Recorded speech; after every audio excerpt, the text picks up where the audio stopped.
You're listening to Turi Ryder's She Said What podcast. I'm Turi, along with Marci Persky. In this installment, more ways you can parent a little too honestly, and things that nobody gets to make you do once you grow up.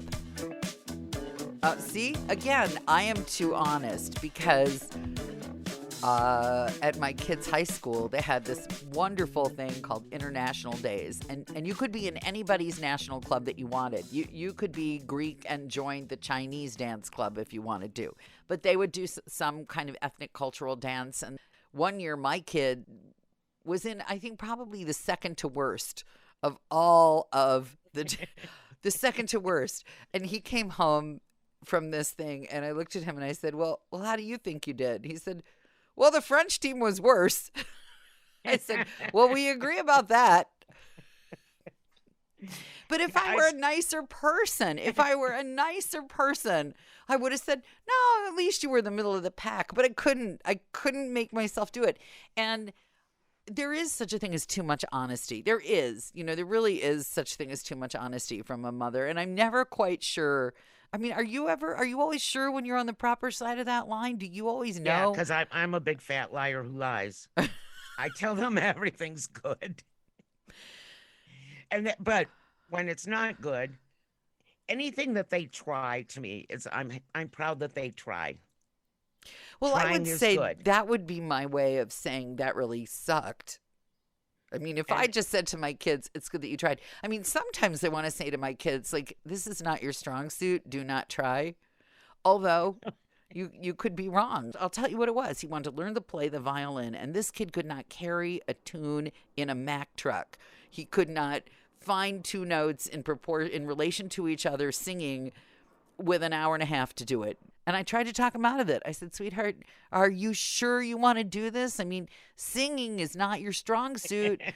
Someday there'll be a brain scientist that figures out why a kid who couldn't sing Go Talent Roadie in tune. I mean, how many notes are in that? 4? Could play Bach beautifully. How does that happen? It just goes to show that we are wonders of nature. You will not see a caterpillar that sucks at leaf eating that's good at cocoon making. You won't see that. But you could see that in a person. This whole chunk of the Persky family up in the mountain is not what you would exactly call athletic. You're athletic, but you're athletic. I was athletic when I wasn't in a cast or on crutches. All right, I revise. Suffering a head injury. I revise. I will revise. Yeah. You were intrepid. Yes. Yes. I was intrepid. Yes. Well, my kids, when they were small, all except one, wanted to play sports. And the youngest son started at playing soccer when he was like maybe 5. He was little. And he was always a little kid. He finally had his manly sprout late in life where he got tall. But he was a very small child. And I remember his soccer games. He always was goalie. He liked being goalie because there wasn't that much action at that end of the field in a 5-year-old soccer game. Huh. But I remember more than once looking at this child with a cone on his head, a traffic cone. What? Which they used for goalposts. Oh, and he would wear the traffic cone over his head, over his face, just and for stand there fun, like he was part of the goal. There was a kid on my kid's soccer team. His parents were both doctors, and you could see that they were compulsively excellent people. I think his dad was a urologist, and his mother, I don't know what she was. And they had decided that the next generation would not be quite such cerebral people. But the problem with that was their genetics had won out, and their kid had all the athleticism of a rocking horse. He wanted no part of it, and they kept insisting. So this kid would put on the little soccer uniform, and then he would just sort of wander up and down the field, just wander. And you'd try and, see the coaches, they were really trying to get him to kick the ball, Fred, kick the ball. And Fred would look around like, oh, there's supposed to be a ball here somewhere. And that was definitely my little Pele. He'd either have a cone on his head or he'd be picking flowers or watching someone else's game. And I never wanted to be that soccer player or soccer mom that yells out, sure. Oh, I don't want to say his name. He'll kill me. Uh, Jeffrey. We'll call him Jeffrey. Jeffrey. But yes, and he turned out to be a very good athlete in his Yes. later Yeah, years. he dances. Well, he was a b-boy. He played lacrosse.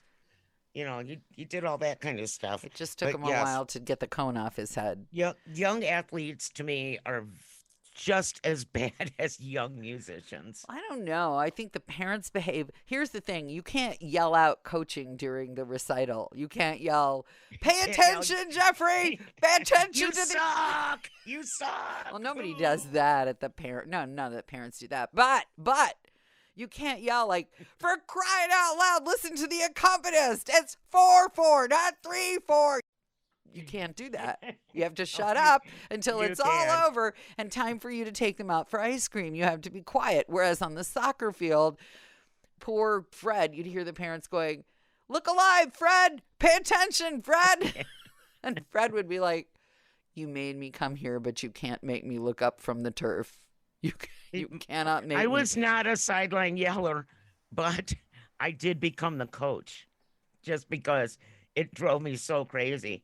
And I had to keep thinking, it's got to smell so bad inside a rubber traffic cone.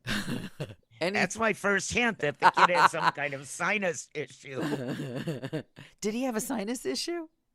Yeah, he still does. Oh, I didn't know that. And I think it's from when being he was inside like the 2 years traffic old. cone is what Yeah. it did it. No, when he was 2, he actually fell running up the stairs Ah, and broke his little baby nose and put ah. his teeth through his lip, and that was one of those I think one of the worst ER experiences in my life because he was very tiny, and in order to treat him, they had to wrap him up like a mummy, Oh. and yeah, it was bad. And he's still, to this day, he's in Won't his climb 30s stairs, and will he? suffering that residual. Mom, I've decided to move my bedroom and all my toys to the first floor, and I'm going to stay down here forever. Well, I've fallen down plenty of stairs, but I've never actually fallen up them. Now you're starting to talk about something else that's fascinating to me. You will hear people say, "Well, I nearly drowned, so I don't swim anymore," or "I was in a terrible car accident, so I don't drive anymore." But there are all kinds of other accidents you can have where you cannot say, "I will never climb stairs anymore." So what gives people the right to say, "I had a terrible near drowning experience, I'm not going to swim anymore," whereas the kids who had a terrible experience on the stairs don't get to say, "I'm never going to sleep in my bedroom anymore"? You do get to say, "I tripped over a rock while I was hiking and I nearly fell off a cliff, so I'm not going hiking anymore." But you don't get to say, "I tripped over an uneven part of the sidewalk and broke my knee and my ankle, so therefore I'm not going to walk on any sidewalk anymore." The world is not a fair place that way. You can only indulge in your phobias and neuroses to a point, or you have to just lock yourself in your house. So for the sidewalk trippers, your brain just has to adjust somehow. Well, isn't it kind of like when you're teaching your kid to ride a bike and they fall and you say, get right back up and get on it unless something's broken? You've really hit on something. I was thinking about this just the other day. As an adult, I'm entitled to indulge in just saying, "I will not do X, Y, or Z anymore." It's one of the great perks of being over 30. You can say, somebody said, because they're closing my swimming pool this summer, they can't find enough lifeguards to keep the indoor pool open at the city park. And I said to someone I know who swims, "I don't know where I'm going to swim this summer." And she said, "The lake." And I said, "I'm not going to swim in the lake. I don't like it. If it doesn't smell like chlorine and have a lane line, I'm not swimming in it." And as a person who's over 30, I get to now say that, and nobody gets to say, "Oh, yes, you will. Here, throw in the toy. You want dessert? You swim in the lake." Nobody gets to do any of that stuff to me anymore. It's it's the "you can't make me" stage of life. And I love that. I love that. You can't make me do all kinds of things I just flat don't want to do anymore. No matter how logical or reasonable or right it would be to do whatever it is, you can't make me. And I'm kind of reveling in the "you can't make me" phase of life. I'm enjoying that immensely. Riding a bicycle. You can't make you. No one can make me ride a bike ever, ever, ever again. And I use the roads for an example. You've been on these roads. Terrible. They call them primitive. I call them less than primitive. But even when I did ride a bike, I was the worst bike rider. And I was the queen of hitting parked cars. Yeah, you're I not the don't most. know. I mean, I am not coordinated, but I can't even imagine you on a bicycle. I will ride a bicycle, but the other day I was riding a bicycle and the spousal unit tried to tell me that I needed. It got dark where we were, and he had put a light on my bike, and he said, "Well, you need to shine the light straight ahead of you." And I said, "No, I have no night vision, so I need to shine the light down at the street so I can see where the speed bump begins and I end. That's the whole point to me of the light. I just need my bike to show me like where they dug a pothole out. I need my Yep. light to show me that." Again, you can't make me. Like, he actually reached over and adjusted my light, and I adjusted it right back again, and then I got annoyed. Don't tell me what to do with the bike light. I know what I need this bike light for. I think I'm just getting grouchier and grouchier, and so many more things are going into the "you can't make me" category. And this goes back to the whole food thing that we were talking about earlier. Yes. You can't make me taste something that I have never eaten in my entire however many years they've been on this earth. Well, you No can. way. No, you can. If you put enough alcohol in it and blend it in a blender and call it a drink, I can make you taste just about anything. No, Yeah, you went can't. to Hawaii and you ate, what was it? Papaya? Yeah, it was good. But See? I You didn't see? eat, but I didn't not eat it because I hated it. I never not ate it because it's really not native up here So, or in so you Michigan. had formed no opinion about it, is what you're Right. saying. So But like but if you made me a drink with made of cheesecake in it, you pureed, wouldn't have yes, it. Right. cheesecake or mushrooms or mustard. Right, you wouldn't eat. You've never had mustard? Never in my life. Really? No, it just grosses me out. Huh. I've never had mustard. If I order a hamburger or something somewhere and there's mustard on it, it goes right back. What about if people stick mustard in things like salad dressing or baking I can with, tell because it's too yellow. well, not all mustard is yellow. Well, don't tell me that. I'm sorry. I know there's like the Great Poupon, which is brown. I just think if someone throws it with enough ice and booze in a blender, you'll pretty much have anything once. I think I could make you a cheesecake colada and you would go, "Oh, this is excellent. What is this? Yeah, don't be giving anyone in my family Cheesecake any colada. kind of Awesome. food. Beans and vodka. Ugh. Oh, that sounds dreadful. I think we have to stop. I think beans and vodka is where we just have to stop for the day. Makes you hungry for lunch, doesn't it? Yeah, I'm going to go right down and make myself a cheesecake colada. If you've made it this far, chances are you've been enjoying Turi Ryder's She Said What podcast, in which case you might also like my book, She Said What, A Life on the Air.